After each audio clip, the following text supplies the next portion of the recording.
Existen personas que trascienden la pantalla para convertirse en parte de nuestra propia historia. Un nombre que por más de 5 décadas ha sido sinónimo de familia, unión y esperanza. Hoy celebramos a quien convirtió cada sábado en una fiesta, cada sonrisa en un propósito y cada causa noble en una misión. Su historia empezó como la de muchos soñadores, hijo de inmigrantes judíos que encontraron en Chile un refugio del horror nazi.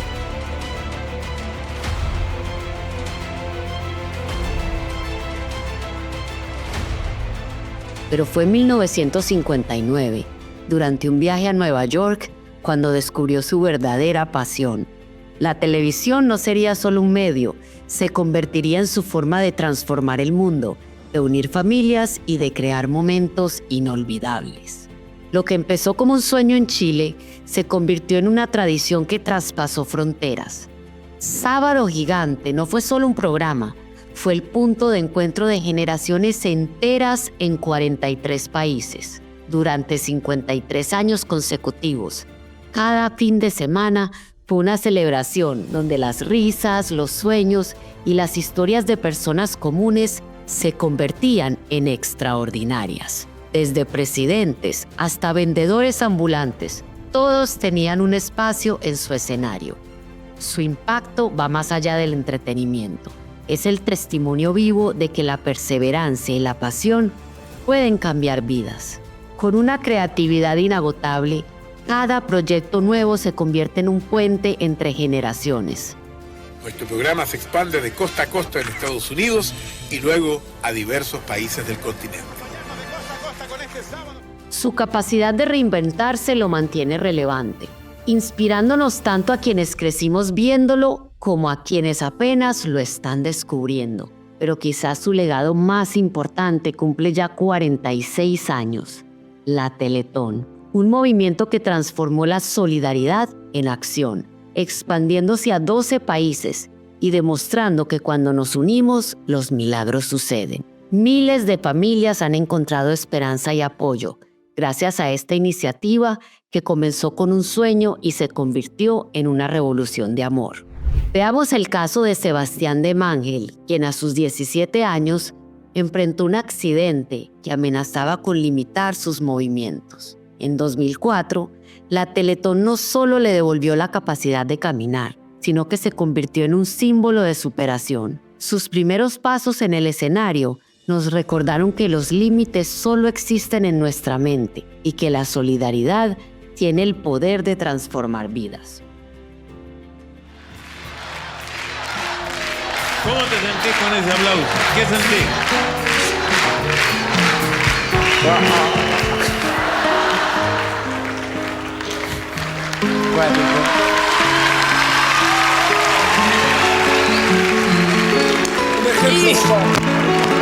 Felicito, mucha fuerza.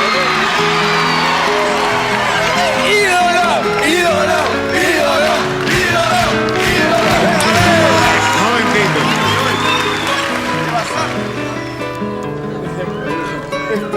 Me mató.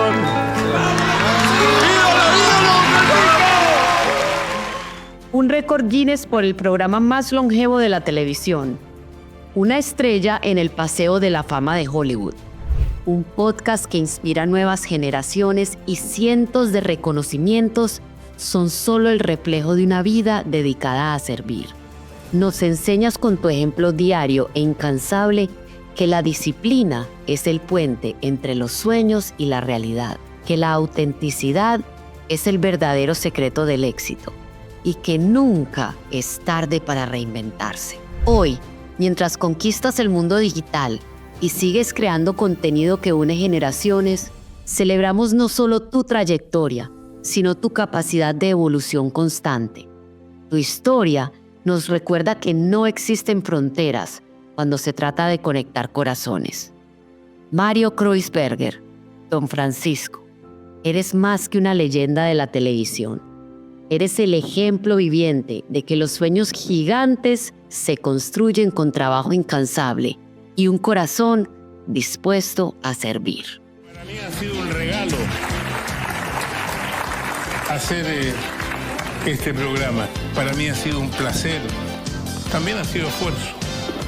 Para mí han sido 5 décadas, un segundo. Empecé como un joven ilusionado cuando tenía 22 años. Cuando llegué aquí, después de casi 25 años de televisión en Chile, ya tenía 46, pero yo les reiteré muchas veces que es imposible que un programa lo haga una persona. Eso no existe. Un programa es un equipo. ¡Sábado Gigante! ¡Hasta siempre! Gracias, buenas noches.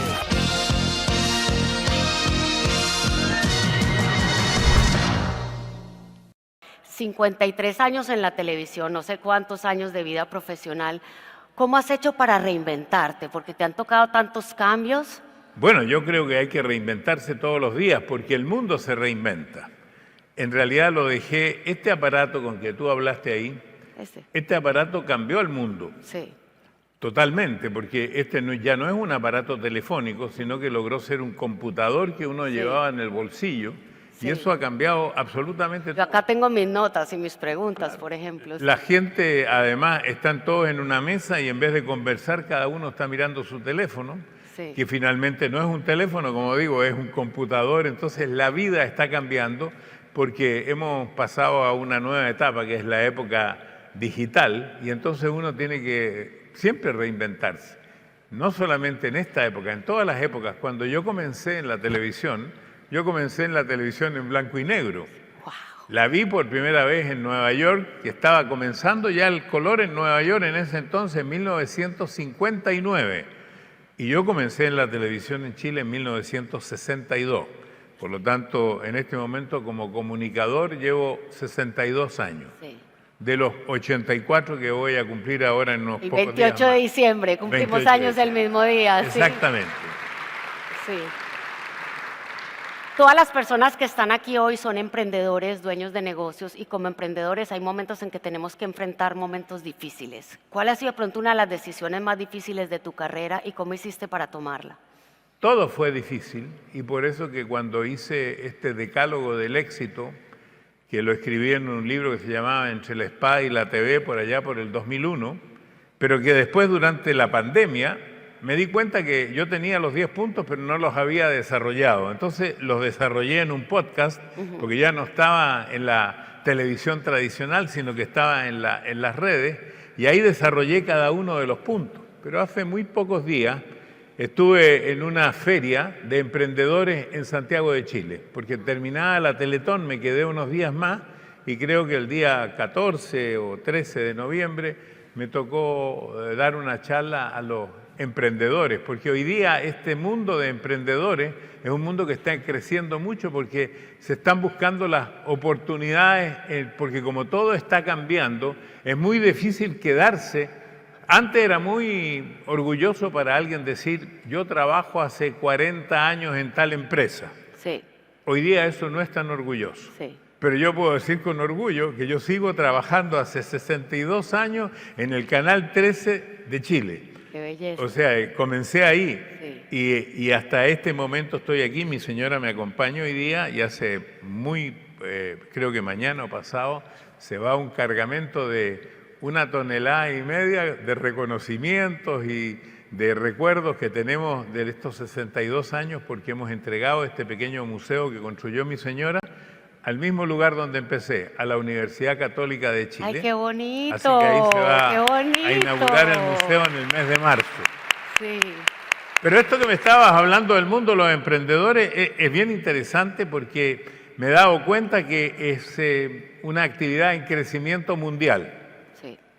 La gente quiere emprender, quiere hacer algo por sí solo, quiere buscar una manera de salir adelante con una nueva idea. Y entonces yo me puse a pensar, cuando me tocó hacer esa charla, cuando yo había empezado a emprender. Y voy a contar una historia curiosa que poca gente sabe.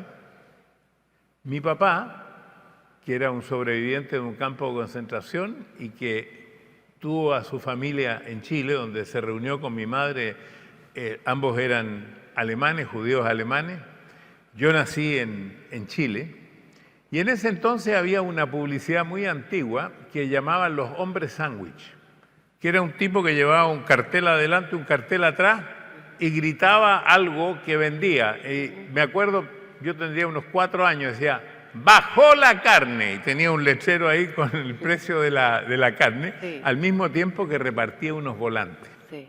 Días después, yo fui a donde mi padre cortaba pantalones porque los mandaba a hacer y los vendía, y vi que había un montoncito de etiquetas, y me las metí en el bolsillo. Y mientras mi mamá estaba en un almacén, Sí. yo empecé a repartir todos estos boletitos a la gente que pasaba, imitando al Sí, al hombre muchacho sándwich. A los pocos días, mi papá me dijo, me trajiste tu primer cliente. ¿Qué había pasado? Que uno de los que pasó por ahí Sí. le interesaba comprar pantalones y como estaba la dirección de donde mi papá tenía esa oficina, él Sí. fue ahí y le compró los pantalones. Esa fue mi El primer emprendimiento. Qué bonito. Sí, qué bonita historia. Pero yo estuve pensando en esa reunión, y creo que esto te sirve a ti, que ¿cómo podría yo evaluar el emprendimiento? Primero, la observación. Después de la observación, la oportunidad. Y finalmente la decisión. Porque tengo otro emprendimiento, ahí tenía yo como 13 años. Ajá. Yo iba al colegio y me daba cuenta cuando en ese entonces no habían los malls que hay ahora, entonces había muchas tiendas. Y veía que en la mayoría de las tiendas se vendían medias nylon. En ese momento las mujeres todas usaban medias nylon que además se tomaban los puntos a las medias cuando se le iban los puntos a las Sí. medias. Estoy hablando de una época de muchos años atrás. Y yo me fijaba más o menos en el precio. Pero como media milla más allá había una fábrica de medias. Y yo fui a hablar con el señor cuánto valía una media. Sí. Y el tipo me dice, no, no se vende por media, se vende por docena. Entonces tuve que irme con el precio que me dio para yo después multiplicar y dividir a ver cuánto costaba realmente Sí. una media. Y me di cuenta que ahí las medias valían 1/3 de lo que estaban en las vitrinas. Wow, sí, Entonces yo con mis ahorros compré una docena de medias sí. y se la ofrecí a mis profesoras. Ay, qué belleza. Y mis profesoras estaban contentas porque valían la mitad de lo Claro. que valía. Pero tuve un problema. Con el colegio. No, las tallas, me sobraron todas las tallas grandes, entonces tuve que volver a la fábrica. Y yo creo que como me vieron como un niño pequeño, ellos me dijeron, mira, por ser esta vez te las vamos a cambiar. Pero ya no seguí con el asunto de las medias porque yo sabía que entonces mi utilidad se iba a perder con las tallas que perdía. Sí, sí, sí. Pero hice otro emprendimiento y fue, yo diría, mi primer emprendimiento social cuando yo tenía 16 años. Yo vivía en una calle donde los árboles eran de tilo. Busqué la palabra en inglés que le dicen linden, igual que en alemán, que era una hierba que se tomaba en ese entonces para las personas cuando estaban resfriadas. Sí. Y nosotros teníamos un club de fútbol, soccer, que se llamaba Unión Lautaro. Y le propuse, yo era tesorero del club, pero era un club bien pobre. Sí. Y yo le propuse a mis compañeros, ¿qué les parece si sacamos de los árboles el tilo, lo secamos arriba del gallinero que había en mi casa, porque había un pequeño gallinero, y después lo metemos en bolsitas de papel? Yo me acuerdo que compré hasta un timbre de goma, lo mandé a hacer que decía tilo, lo vendimos en todas las farmacias del barrio y con eso nos compramos medias, nos compramos camisetas, nos compramos pantalones y fuimos el equipo de fútbol más elegante del barrio. Wow, pero qué Ese fue un tremendamente segundo empresarial, ¿verdad? O Por sea, eso- veías oportunidades por todas Claro, por partes. eso digo, la oportunidad es importante, Sí, pero después además de la oportunidad, la observación. Pues había que observar, aquí había tilo, la gente tomaba tilo, Sí. el tilo era época de invierno, se lo entregábamos a las farmacias y las farmacias podían estar interesadas. Entonces yo creo que esto es lo mismo para los emprendimientos del día de hoy, para no contar de otros emprendimientos. Sí. Me fui por el lado del emprendimiento porque yo sé que este grupo de personas están interesadas en eso y yo puedo entregar solamente mi modesta experiencia al respecto. y en el liderazgo, yo sé que hay gente que ha trabajado contigo décadas y siempre al terminar Sábado Gigante dijiste, esto no lo hice yo solo, lo hizo un equipo. ¿Cuáles serían los ingredientes importantes para ser un buen líder y tener un equipo comprometido? Como digo, cada uno solo puede entregar su propia experiencia. Sí. Mi experiencia fue que yo tenía que rodearme de gente mucho más capaz que yo, de mayor conocimiento que yo, porque yo había entrado muy joven a trabajar en la televisión a los 22 años, había muchas cosas que me faltaban. Entonces fui el primero que contrató periodistas para hacer un programa de entretenimiento, porque yo no tenía los conocimientos que los periodistas que se habían preparado en la universidad. Yo me había preparado para algo totalmente distinto, porque yo tengo una profesión que es una profesión técnica. Yo estudié para técnico modelista, primero en Chile y después en Nueva York, pero no sabía de este mundo que me gustaba mucho. Entonces yo creo que lo más importante es rodearse de gente que tenga mucha capacidad, que le pueda discutir a uno, aunque uno después pueda tomar la decisión final. Pero personas más capaces, yo creo que nadie solo puede hacer esto. Ni tú, Margarita Pasos, tampoco. Me imagino que tu marido es muy importante y otros asistentes que trabajan contigo son fundamentales para sacar adelante algo como lo que tienes aquí hoy día. Sí, fundamentales, exacto. Y algo muy importante que estás diciendo, Mario, es gente muy capaz, porque hay gente que se intimida por un colaborador que le dice no hagamos eso así, que lo contradiga, y quieren gente que solo les diga sí señor. No, ese sería un error garrafal, sí. Porque uno puede aprender de cualquiera, eso es lo más importante. De todas las personas uno aprende, y por eso que es bueno escuchar. Sí. Y después siempre prepararse. Yo tengo una de esas frases para el cobre, porque mi país no produce bronce, produce cobre, entonces hago frase para el cobre y dice, la preparación es la base de la improvisación, o sea, ante cualquier cosa, incluso antes de venir a sentarme aquí, yo, aunque sea mentalmente, me tengo que preparar para poder entregarle a las personas que están aquí algo que les resulte interesante. Sí. Y cuando tú empiezas a escuchar que la gente que está aquí empieza a toser o se empiezan a rascar en el asiento, significa que tienes que terminar esta conversación, hasta ahí llegó. Cuidadito. Hay muchas cosas que admiro de ti, pero hay algo que me llega al corazón. Mi papá murió hace 3 años, pero mi papá en realidad se murió. ¿Me lo dice porque estoy cerca? No. No, mi papá, ya te voy a decir por qué. Mi papá murió en realidad cuando dejó de trabajar. Yo sentí que él se empezó a apagar. Y una de las cosas es, yo una vez te dije, no sé si recuerdas, cuando yo sea grande quiero ser como tú, porque siempre tienes una meta. Voy a hacer un podcast, estoy en Instagram, tengo el decálogo. Obviamente aquí todos sabemos que financieramente no tienen necesidad, ¿verdad? Esto lo hice porque no me pagaron hoy día. Sí, claro. ¿Qué te motiva, qué te para de la cama todos los días a estar creando cosas nuevas? Bueno, tengo otra frase para el cobre. Okay. Vivir mientras le sea útil a la vida. Eso me parece muy importante. Ahora, yo incluso lo discuto con mi pareja, mi esposa. Soy a la antigua, yo soy casado 62 años. Ay, qué bonito. ¿Dónde está? Yo sé que ella está aquí, pero no la veo. Tengo 3 hijos. Mis hijos están todos en los 60. Sí. Tengo 9 nietos y tengo 4 bisnietas. Wow. Entonces, yo en primer lugar he creído firmemente en la familia. Me parece que tener una familia, tener una pareja es muy importante. De a dos la vida funciona mejor. Eso es con respecto a cómo enfrentar la vida en general. Sí. Pero la pregunta tuya se me fue con Es todo. de las metas. ¿Qué te motiva a crear nuevos proyectos? Bueno, porque yo creo que uno tiene que levantarse con un propósito, y en ese sentido he tenido hasta que luchar con mi pareja, porque a veces mi pareja dice, no, tú ya hiciste lo que tenías que hacer. Uno nunca hace lo que tenía que hacer. Lo que tenía que hacer lo tiene que hacer mañana. Hasta que las capacidades se lo impidan, o como a tu papá, la vida se le termine. Y yo tengo entendido que estoy en la última etapa de la vida, por supuesto, si quizás viva hasta los 100 años, pero es improbable. Más probable es que sea menos.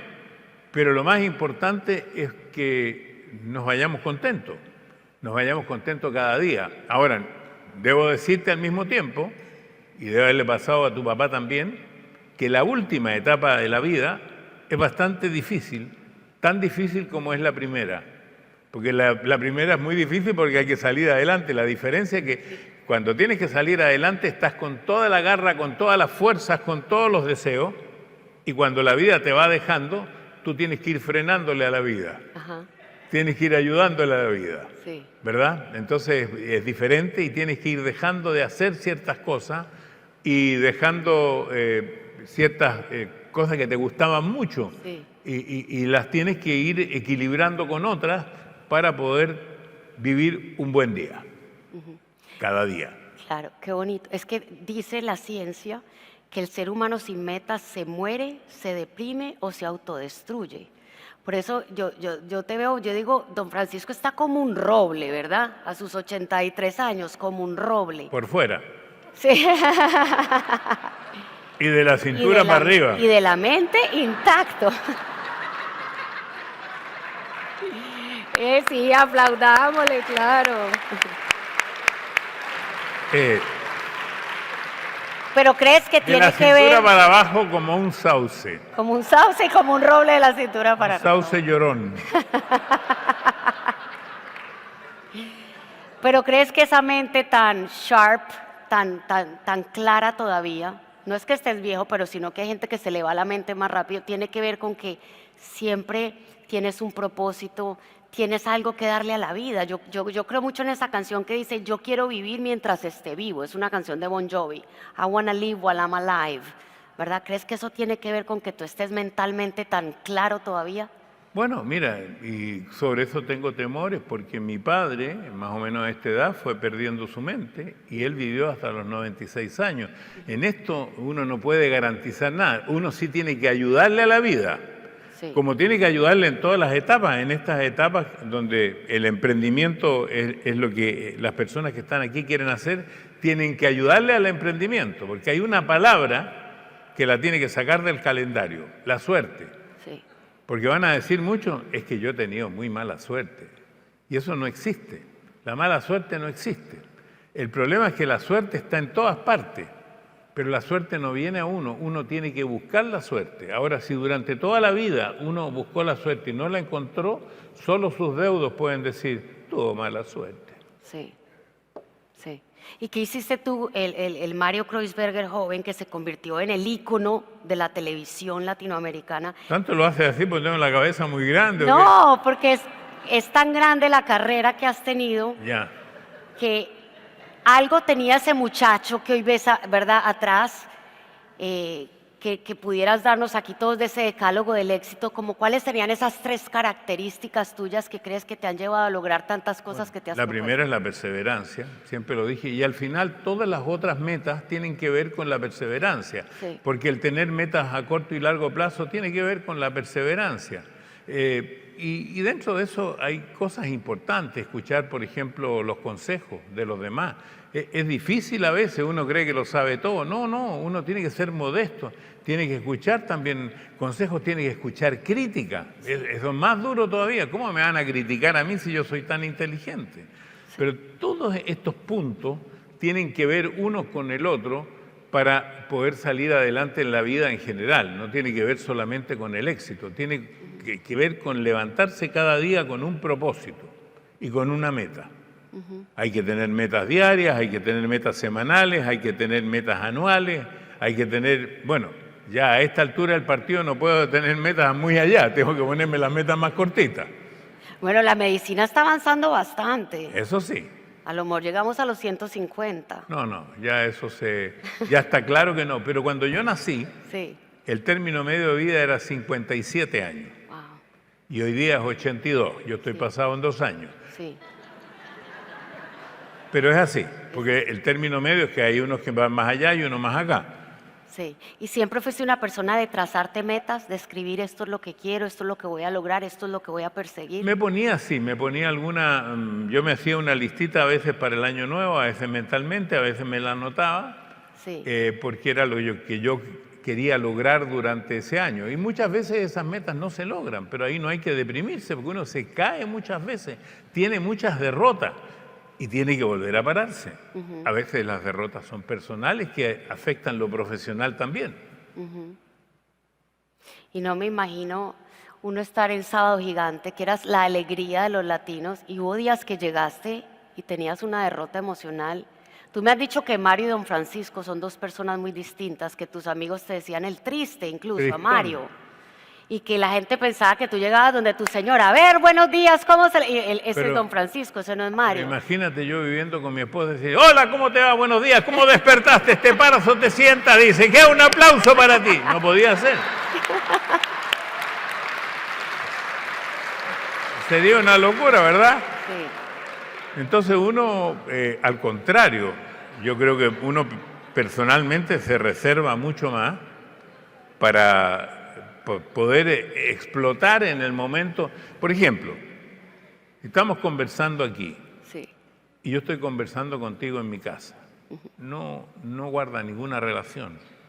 Yo estaría de otra manera sentado así, preguntando y tú a mí. Y todos estos gallos están durmiendo mientras tanto aquí, ¿verdad? Entonces, acá mi gestualidad es distinta, mi tono es diferente. sí, Pero no es que yo lo esté haciendo, es una cosa que me resulta natural y a ti también. sí. Porque tú no puedes estar así esta noche con tu marido en la intimidad, diciéndome, ¿cómo te sientes tú? ¿Quieres que hagamos algo o que no hagamos algo? No podía ser. Nunca, yo no sé si tus bisnietas entienden. Mis bisnietas están recién hablando, tienen 2 años, Entonces 3 todavía no años. entienden quién eres, ¿verdad? El personaje que eres.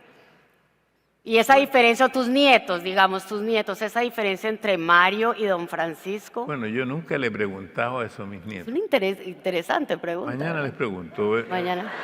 pero nunca le he preguntado, digamos, porque sí, y además yo más de alguna vez tuve algún problema y eso afectó a mis nietos, afectó a mis hijos, porque la cosa pública tiene esos vaivenes.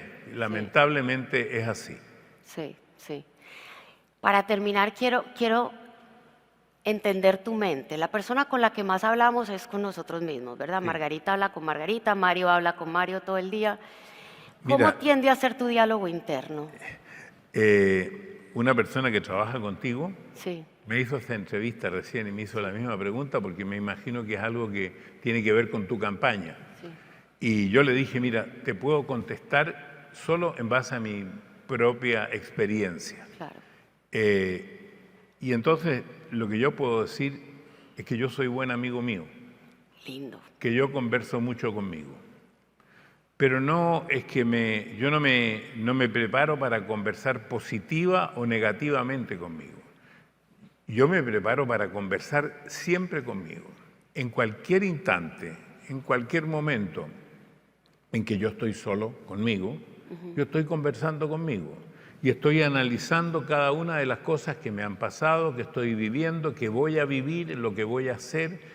De esa manera lo veo yo. Sí, Yo no veo que yo mañana me digo, ahora voy a pensar positivo, ahora voy a pensar negativo. No es mi experiencia. qué bonito. Pero entonces no eres una persona que se da garrote. Hay gente que cuando comete un error empieza, qué bárbara, qué bruta, cómo hice eso, cómo se me ocurre. Tú dijiste algo muy lindo y muy profundo. Soy mi amigo. Sí, claro, yo soy mi propio amigo, yo siempre lo he dicho, y además soy un buen amigo mío.